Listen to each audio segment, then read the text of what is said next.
Huyu mchizi hapa anaitwa Kingsley.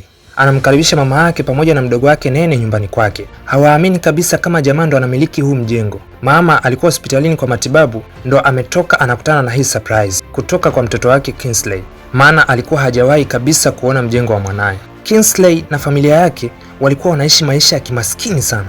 Lakini ghafla tu Kingsley amekuwa na utajiri wa kutosha hivi. Mama haelewi, akamuuliza, "Umewezaje hivi?" Jamaa anasema tu, "Ni kupambana na baraka za Mungu." Sasa inaonekana hizi mali zina utata Kwa nini mama ashangae mwanae kuwa na mali nyingi hivi na ingali anajua kuwa anafanya kazi? Picha inaitwa Sugar Baby na mimi ni msimuliaji wako Viva Noli Viva ni Only. Usiache kusubscribe, kucomment na kushare na utani on notification bell kwa ajili ya kupata taarifa zetu kila tunapoachia video mpya. Sasa Nene ndoto yake kubwa ni kumiliki mgahawa. Kwa hiyo Kingsley akapambana kinoma kutimiza hii ndoto ya mdogo wake. Akampa mtaji pamoja na pesa ya ukarabati wa eneo, lakini pia kama haitoshi akamwagizia na vifaa kwa ajili ya kuanzia kazi. Kingsley anaishi maisha ya kitajiri sana. Ana nyumba kali, anamiliki gari. Kiufupi mchizi amejipata sana. Baada ya mwezi mmoja kupita, mama akahitaji kuongea na mwanaye. Akasema, "Najivunia sana mwanangu. Umeivunja ile nyumba ya kijijini, umejenga nyumba nyingine. Kwa hiyo tunajivunia sana kwa hilo. Hata baba yako huko alipo atakuwa anajivunia sana wewe." Mchizi anakazia tu, "Ni neema za Mungu tu mama." Mwisho mama akamtaka mwanawe aoe sasa ili awe na wajukuu, maana amechoka kumuona yuko peke yake. Mama akaongezea kuwa, "Mwanangu, ukirudi nyumbani magari hayawezi kukupokea. Ni watoto peke yake na mke ndo wanaweza kufanya hivyo. Unapaswa uoe ili niwabebe wajukuu zangu nikiwa bado nina nguvu. Ile nyumba ulioijenga kijijini sio yangu wala sio ya Nene. Nene ataolewa na ataondoka. Ile ni kwa ajili yako wewe na watoto wako. Sawa?" Basi bana, mama akawa amempendekeza Chigozi, msichana ambaye ni mtoto wa kiongozi wa kanisa. Mchizi akasema amemsikia, atalifanyia kazi hilo na hapaswi kumtafutia mke bana. King akaahidi atatafuta mke mwenyewe wa kumuoa. Mama akawa amekubaliana naye. Sasa King anafanya kazi kwenye ofisi ya kuuza wanaume. Akiwa ofisini huwa anaitwa Sugar Baby. Kwa sasa yeye ndo top player wa hii kampuni. Sasa kiufupi, Madam V anamiliki vijana wengi sana. Kwa hiyo mishangazi ikihitaji mikito ya vijana huwa inakuja kuwanunua hapa na inatoa pesa ndefu sana. Ndio maana mchizi amefanikiwa mapema sana. King ana wateja wenye pesa vibaya mno. Lakini sasa hii kazi yake inamtaka asioe. Ndio maana alipata ugumu sana kumkubalia mama yake. King ana mshikaji wake mmoja anaitwa Bricks. Wanafanya kazi kwenye kampuni moja. Huyu Bricks ndio kamleta Kingsley kwenye hii kazi. Basi bwana, Kingsley leo akamwambia Bricks kuwa anataka kuacha kazi. Hii kamshtua kinoma mchizi. King akasema anataka kuanzisha familia.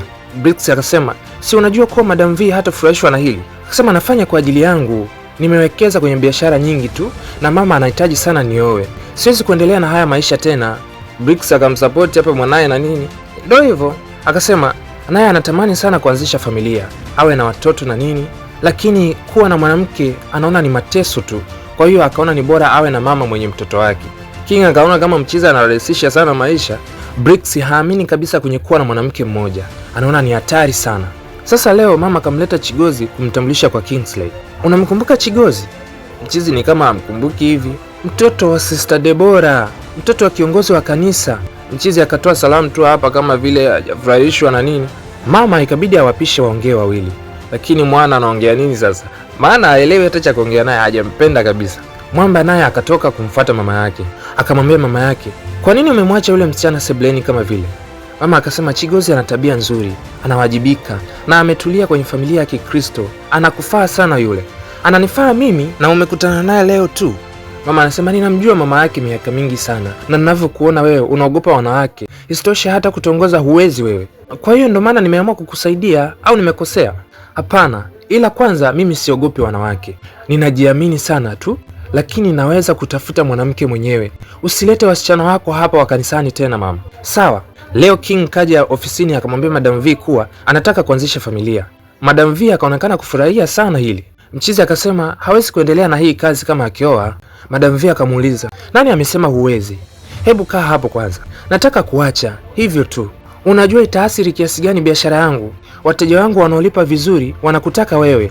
Madam V akasema ana vijana wake 3, wameoa na wanaendelea na kazi. Kwa hiyo hata yeye anaweza kufanya hivyo. King akasema atamfundisha kijana yoyote yule awe bora kama yeye, lakini hawezi kufanya hii kazi tena baada ya kuwa ameshaoa. Madam V akakubali. lakini lilikuwa ni pigo kubwa sana kwake. Biashara yake inaweza kuathirika kwa namna moja ama nyingine. Sasa kuna mteja Nene huwa anampelekea chakula. Sasa leo kuna mahali anawahi kidogo, kwa hiyo akamwomba kaka yake King amsaidie kumpatia, maana atakuja kuchukua hapa hapa nyumbani. Kingsley akawa amekubali, maana leo atashinda tu nyumbani, haendi kazini. Baada ya muda kupita, Nene akampigia simu kaka yake, akamwambia kuwa yule mteja yupo getini anamsubiria, kwa hiyo kama vipi ampelekee kile chakula. Mchizi baada ya kufika pale getini, alichokiona mbele ya macho yake hakuamini kabisa. Alikutana na mwanamke mzuri sana. Mchizi akasema, naweza nikalijua jina lako ili kudhibitisha kama hiyo oda ni ya kwako kweli? Bibia akasema, naitwa Kamsi Ochiku, kiufupi unaweza kuniita Kamsi. Mchizi kabidi aombe namba za bibie pale. Kamsi naye hakuwa na makuu, aisee akambless mwana. Jamaa hakutegemea kabisa kukutana na hili ua hapa nje. Basi bwana, siku iliyofuata Mwamba akampigia simu Kamsi, akasema, nimekupigia simu kukuambia kuwa nilifurahi sana kukuona ile siku, lakini pia nilitamani kukuona tena. Unajua haitakuwa rahisi Nipo tayari kwa ajili ya changamoto yoyote, cha msingi ni kuone tu. Kamsi akamtaka Mchizi kama vipi atamletea msosi tena ndipo atakapofanikiwa kuonana naye tena. King akawa amekubali hiyo challenge. Sasa mkataba wa Madam V na King umefika tamati. Tayari Mchizi ameshatafuta vijana ambao amewafundisha. Madam akasema kama vipi, nitakupa wateja wangu watatu wa mwisho. Utachukua 60% na mimi 40%. Lakini pia utapata gari mpya na nyumba. King akakubali. Kisha akamshukuru sana Madam kwa muda wote ambao wamekuwa pamoja hapa na namna ambavyo alibadilisha maisha yake. Madam akamtakia maisha mema tu Mchizi kwenye maisha yake mapya. King akamletea taarifa mama yake na Nene kuwa bosi wake amehamia Australia. Kwa hiyo ataacha kazi rasmi na atafanya biashara zake kwa sasa na yupo tayari kwa ajili ya kuoa. Mama akasema, hebu angalia Mungu alivyokubariki. Tangu uanze kazi umekuwa na baraka nyingi sana. Utaendelea kubarikiwa zaidi na zaidi kwa jina la Yesu. Mama anatoa baraka nyingi, hajui kama mwanaye alikuwa anajiuza. Kwa hiyo umempata mwanamke tayari? Ndiyo, nimempata. Napaswa ni kushukuru wewe hapo. Mimi? Kivipi? King akaomba amsaidie kuandaa pepesili nzuri kwa ustadi ule ule ambao kila mara huwa anaandaa. Nene ndo akajua sasa, kumbe anayeongelewa hapa ni Kamsi ambaye ni mteja wake. Alifurahi kinoma alivyojua ni yeye. Akasema, Kamsi ni mzuri sana na ni mteja wake mzuri mno. Hongera sana bro. Mama akasema, wanawake wazuri huwa wanapata wanaume wazuri pia. Kama najiona nikiwa nimebeba mtoto, baraka nyingi sana zilitolewa pale na bi mkubwa. Kama ambavyo King aliambiwa na Kamsi, akawa ameleta snail hapa. Sikutegemea kabisa kama ungekuja. Kwa ajili yako nimekuja. Kisha Mchizi akaomba kama vipi watoke pamoja. Kamsi akasema amwombe siku nyingine wakikutana. Basi bwana, Mchizi hakukata tamaa. Siku nyingine tena King akamletea snail pepe Kamsi kama kawaida. Ulisema ni kuombe tukikutana tena, lakini haukupaswa kufanya hivi. Mchizi akamwomba tena watoke waende wakale msosi wa jioni. Kamsi akakubali raundi hii. Akasema, saa 1 kamili basi tukutane sehemu ambayo nitakutumia location. Mkeka kwa Mchizi umetiki. Naoma sana hii mtu wangu. Muda ulipofika, King alifika mapema sana. Kamsi yeye aliingia hapa kapendeza kinoma yani. Mwana akaagiza ua lake pale na nini ampe bibie, maana aliandaa kitambo tu. King akasema, siku ya kwanza na kuona niliona kitu cha thamani sana ndani yako. Nataka tujenge kitu mimi na wewe. Nakupenda sana Kamsi. Oh, nakupenda pia wewe, ni watu tofauti. Kamsi leo amekuja kutambulishwa nyumbani, lakini ana wasiwasi kinoma. Anahisi pengine mama yake King anaweza kumkataa. King akasema hakuna atakaye kukataa, wote wanakupenda sana pale. Wakati Nene anamwelekeza mama yake kutumia simu, King akaingia na Kamsi. Nene anampenda kinoma Kamsi, kwa hiyo akaomba kama vipi amkumbatie walau kidogo tu. Akampiga kumbato la viwango hapa na nini. Mama akamkaribisha Kamsi nyumbani kwao. Kiufupi, familia nzima imempenda Kamsi. Hivyo nakumbuka kaka alivyokuwa anacheka kama kichaa. Sikujua kama Kamsi ndo sababu. Ninafurahia sana umemleta nyumbani. Mwanangu ni mwanaume mzuri sana. Mama yupo sahihi. Huyo ni 911 yangu. Na mimi nitakuwa 911 yako. Sawa? Akikumiza tu naomba unipigie, nitamnyoosha. 911 ni namba ya dharura. Kwa hiyo hata Nene akajitolea kuwa 911, yaani sehemu ya msaada. Noma sana hii mtu wangu. Sasa King kabidi ampeleke Kamsi chumbani kwake. Kwa hiyo unampeleka chumbani? Haya, kwaheri. Wanaenda chumbani mama. Wewe na kuhusu nini? Kamsi haamini kabisa kwa upendo alioonyeshwa na familia ya kina King. Amekuta upendo tofauti kabisa na vile ambavyo yeye alitarajia. Kamsi akasema, sijawahi kumpenda mtu hivi. King naye akasema, hata mimi sijawahi kutaka kumlinda mtu kama hivi. Leo Kamsi akamwambia King kuwa wazazi wake wanarejea nchini hivi karibuni. Kamsi akasema shida ipo kwa mzee wake, lakini kwa mama yake lazima atampenda tu. Kamsi akasema wazazi wake ni waelewa sana. Wazazi wake Kamsi wamerejea nchini rasmi. Sasa King alipofika, Kamsi kabidi aende kumpokea. Mama alipomuona tu King akashtuka. Kingsley naye alipomuona akashtuka pia. Hawa ni kama wanafahamiana kwa muda hivi. Inawezekana kwenye shughuli zake mchizi amewahi kupita naye. Wakati wa msosi, mzee akataka kujua mawili matatu kutoka kwa Kingsley. Akasema amesoma business admin kutoka chuo kikuu Lagos. Nilifaulu kwa kiwango cha juu sana. Na familia yako? Nipo na dada yangu pamoja na mama yangu. Nimekuwa na walea tangu baba yangu alipofariki. Hiyo ni nzuri sana. Familia kwanza. Tuambie, unafanya kazi gani? Nafanya vitu vingi, logistics, kuleta na kupokea vitu nje, lakini pia nimewekeza kwenye mgawa wa dada yangu. Mzee akaonyesha kufurahishwa sana na upambanaji wa King. Mama haelewi afanye nini hapa. Mpenzi wa mwanae alikuwa sugar boy wake, atamwambia nini mwanae amwelewe? Na alikutana naye vipi? Walikuwa wanafanya nini?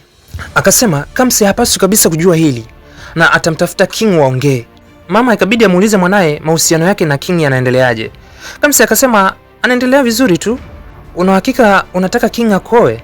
Ndiyo mama, King ni kitu kizuri ambacho sijawahi kabisa kuwa nacho. Yupo tofauti sana na wanaume wengine. Nampenda. Mama akasema ni jukumu lake kuhakikisha mwanae yupo sehemu salama.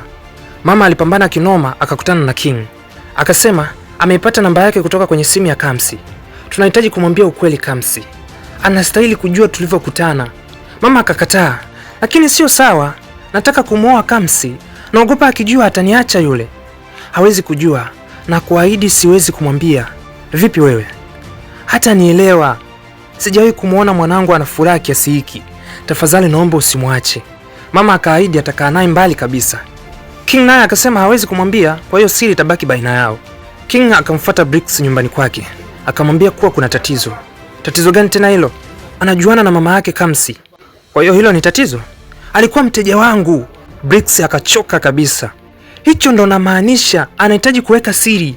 Kama mama yake Kamsi anataka kuweka siri, itunze basi. Hakuna mtu ambaye ataiongelea. Hata mimi pia sitaiongelea hiyo. Hofu ya King ni kuwa hataki kumdanganya Kamsi, maana anaenda kufunga naye ndoa. Kwa hiyo uongo kwake ni mwiko. Bricks akasema familia nyingi sana zina siri. Kuna wanaume wanaishi na watoto ambao sio wao. Wanawake wanatunza siri sana. Isingekuwa DNA test, hakuna ambaye angekuja kujua hii siri. Hata nyie kama vipi, bakini nayo kama siri, hakuna ambaye atakuja kuijua. Hii kidogo ikamwingia Kingsley. Siku ya kuzaliwa Kamsi imewadia. Kingsley akaanza maandalizi ya surprise nzuri kwa ajili yake. Alikuwa anashirikiana na mdogo wake Nene. Akasema anahitaji TV kubwa ambayo itaonyesha picha zao wakati wanakutana. Nene akasema kila kitu kipo vizuri, lakini pia anataka kuitumia hii siku kwa ajili ya kumvalisha pete mchumba wake Kamsi. Mchizi amejipanga haswa. Basi bwana, siku ya surprise ikawa imefika. Akamfunga macho Kamsi na nini ili asione kile ambacho kinaenda kutokea humo ndani. Kila mtu alikuwepo hapa. Watu walikuwa wamedamshi kinoma. Mzee, mama yake King, mdogo wake, lakini pia ndugu jamaa na marafiki pia walikuwepo hapa. Kamsi alipoingia ndani, ukapigwa wimbo wa birthday kusherekea adhimisho la kuzaliwa kwake. Wakati Nene anaongea, King akawa amepiga goti chini bana. Picha zikaanza kuonekana kwenye skrini. Siku ya kwanza wanaonana, wakati wanatambulishana, basi ilikuwa ni shangwe tupu hapa ndani. Kamsi alipogeuka akamkuta King amepiga goti. I say, kila mtu ana shauku kinoma. Siku ya kwanza nilipokuona ulikuwa kama pumzi yangu nzuri. Nikajua nahitaji kuishi na wewe maisha yangu yote. Na kuuliza Kamsi, naweza kukuoa? Kamsi akakubali, lakini kila mtu alikuwa anamshinikiza bibia akubali. Amekubali bwana. Furaha ilikuwa ni kubwa sana mno hapa ndani. Rasmi sasa ni wachumba hawa. Mara kwenye TV ikaonekana picha ya King yupo kitandani na mama yake mkwe. Kila mtu alishangaa kinoma. Nini hiki? Wanamwona King akiwa amelala kitandani na mama yake mkwe. Nini kinaendelea hapa? Nini kinaendelea hapa Kingsley? Nahitaji maelezo. Nini kinaendelea hapa?